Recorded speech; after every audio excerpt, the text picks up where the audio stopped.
Hi to everyone, एक बार फिर से आप सबका स्वागत है एसएससी वाला चैनल पे। और आज सुबह ही किसी ने मुझसे पूछा था कि मैम ये जो वॉर चल रही है या फिर ये वॉर लाइक जो सिचुएशन क्रिएट हुई है, क्या इसकी वजह से एग्जाम पोस्टपोन होगा? क्या यूपीएससी का प्रीलिम्स जो है वो कंडक्ट किया जाएगा? क्या एसएससी की डेट चेंज होगी?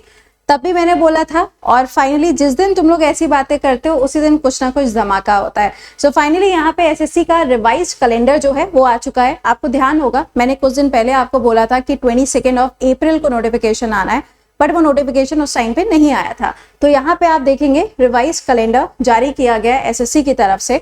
तो जो एग्जाम यहाँ पे हमें मालूम होने चाहिए उनके बारे में जान लेंगे। ओवरऑल आप इसमें एक शॉर्ट तरीके से समझो तो जितने भी नोटिफिकेशंस हैं सारे के सारे नोटिफिकेशंस आपके लिए जून में आएंगे और आपका जो एग्जाम कंडक्ट होगा वो मोस्ट प्रॉब्ली अगस्त के एंड या फिर सितंबर में होगा।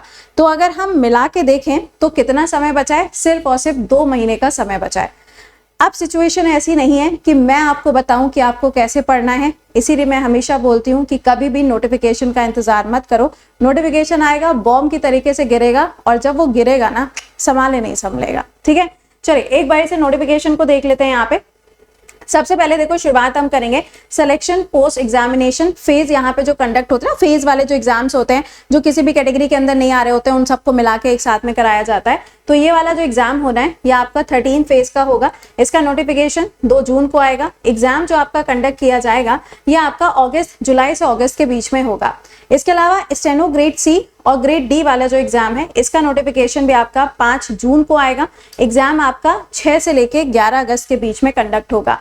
इसके अलावा कंबाइंड हिंदी ट्रांसलेटर का एग्जाम है, बट सबसे इंपॉर्टेंट सीजीएल। कौन सा भाई? सीजीएल जो है टियर 1 जो है इसका नोटिफिकेशन आप देखोगे तो 9 जून 2025 को आएगा और इसका एग्जाम कंडक्ट किया जाएगा 13 अगस्त से लेके 30 अगस्त यानी कि 30 अगस्त तक इसका एग्जाम कंडक्ट किया जाएगा। अब भैया मई चल रहा है, मई में भी आधा मई चला गया, मूड बनते बनते आधा मई चला जाएगा। क्या बचा तुम्हारे पास में? जून भी नहीं बचा, क्योंकि 1 महीना तो कम से कम रिविजन करने को चाहिए होता है। ठीक है, इसके बाद में देखिएगा सब इंस्पेक्टर इन दिल्ली पुलिस, ये पेपर आपके लिए जो होगा इसमें नोटिफिकेशन आएगा आपका 16/6/2025। एग्जाम कंडक्ट किया जाएगा 1 से लेके 6 सितंबर 2025 के बीच में। नेक्स्ट जो आपके लिए यहाँ पर नोटिफिकेशन इंपॉर्टेंट है वो है आपका कंबाइंड हायर सेकेंडरी लेवल का जो एग्जाम होता है इसका जो टियर 1 का नोटिफिकेशन आएगा ये आपका 23 जून को आएगा और इसका पेपर होगा 8 सितंबर से लेकर 18 सितंबर के बीच में। नेक्स्ट आपके लिए जो बहुत इंपॉर्टेंट है जिसको बहुत सारे बच्चे वेट करते हैं वो है आपका एमटीएस वाला। एमटीएस का नोटिफिकेशन 26 जून को आएगा और एग्जाम कंडक्ट किया जाएगा 20 सितंबर से लेकर 24 अक्टूबर के बीच में ये पेपर कंडक्ट होगा। इसके अलावा आपका जूनियर इंजीनियर का है, इसका नोटिफिकेशन भी जून में आएगा। कांस्टेबल ड्राइवर मेल इन दिल्ली पुलिस एग्जामिनेशन, इसका जो नोटिफिकेशन है वो आपका जुलाई से सितंबर के बीच में आने के चांसेस हैं और ये पेपर आपका नवंबर दिसंबर में जाके कंडक्ट किया जाएगा। नेक्स्ट देखते हैं जो यहाँ पे इंपॉर्टेंट इन्होंने रिलीज किया है इसके अंदर। इसके अलावा आप देखोगे यहाँ पे आप सोच रहे होंगे आते, अरे यार शिट वॉर चल रही थी, हमने सोचा था कि नोटिफिकेशन टल जाएगा, है ना? तुम्हें क्या लगता है तुम्हारे वॉर लाइक जो सिचुएशन चल रही है उसके चक्कर में एग्जामिनेशन जो है वो डिले होंगे? अरे डिले होते भी तो मुश्किल से 1 आधा हफ्ता डिले होते। अब नोटिफिकेशन तो वैसे भी पहले आना था, अभी आ रहा है, तो डिले तो वो ऑलरेडी था। ठीक है, चलिए अब देखिए यहाँ पे कौन सा है, constable male and female Delhi police examination, इसका नोटिफिकेशन भी जुलाई से सितंबर के बीच में, पेपर नवंबर दिसंबर में होगा। ग्रेड सी स्टेनोग्राफर, इसका नोटिफिकेशन भी जुलाई से सितंबर के बीच में, पेपर आपका जनवरी 2026 में जाएगा। ठीक है, इसके अलावा आपका constable GDN central armed police forces, इसका नोटिफिकेशन कहीं अक्टूबर में जाके आएगा और पेपर आपका 2026 में कंडक्ट किया जाएगा। ये सारे के सारे एग्जाम आपके कंप्यूटर बेस्ड एग्जाम है, आपको ये चीज पता होगी। अब मुद्दा ये आया मैम अब क्या, है ना? क्योंकि देखो जब आपको कोई भी एजुकेटर कहता है कि बेटा ध्यान से पढ़ लो, समय बहुत कम है, 6 से 7 महीना लगता है पूरे सिलेबस को पढ़ने में, तब बहुत सारे बच्चे ऐसे हैं जो हल्के में लेके जाते हैं, है ना? उन्हें लगता है शायद कुछ आ जाएगा जिसकी वजह से नोटिफिकेशन डिले हो जाएगा।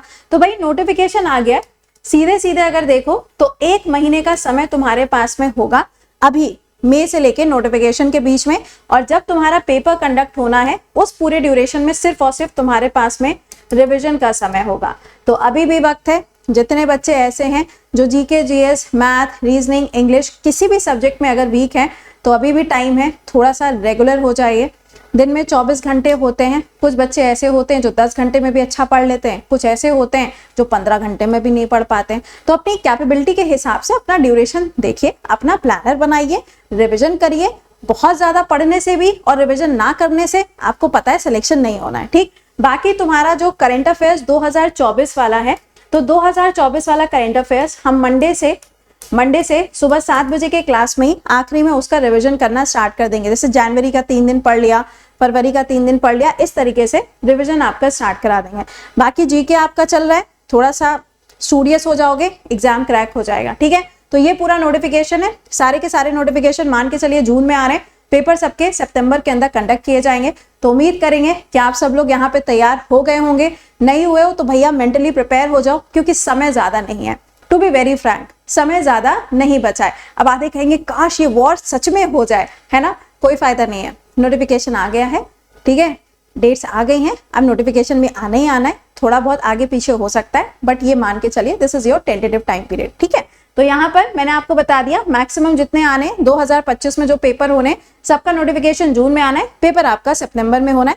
तो wish you very good luck. अच्छे से अपना प्लानर शेड्यूल करिए, अपने प्लानर के साथ में अपने आप को स्टिक करिए। ऐसा नहीं कि मूड चेंज हो रहा है बार बार, हाँ मन नहीं हो रहा है पढ़ने का, इन सब चीजों से अब काम नहीं चलेगा। इट्स अ हाई टाइम, ठीक है।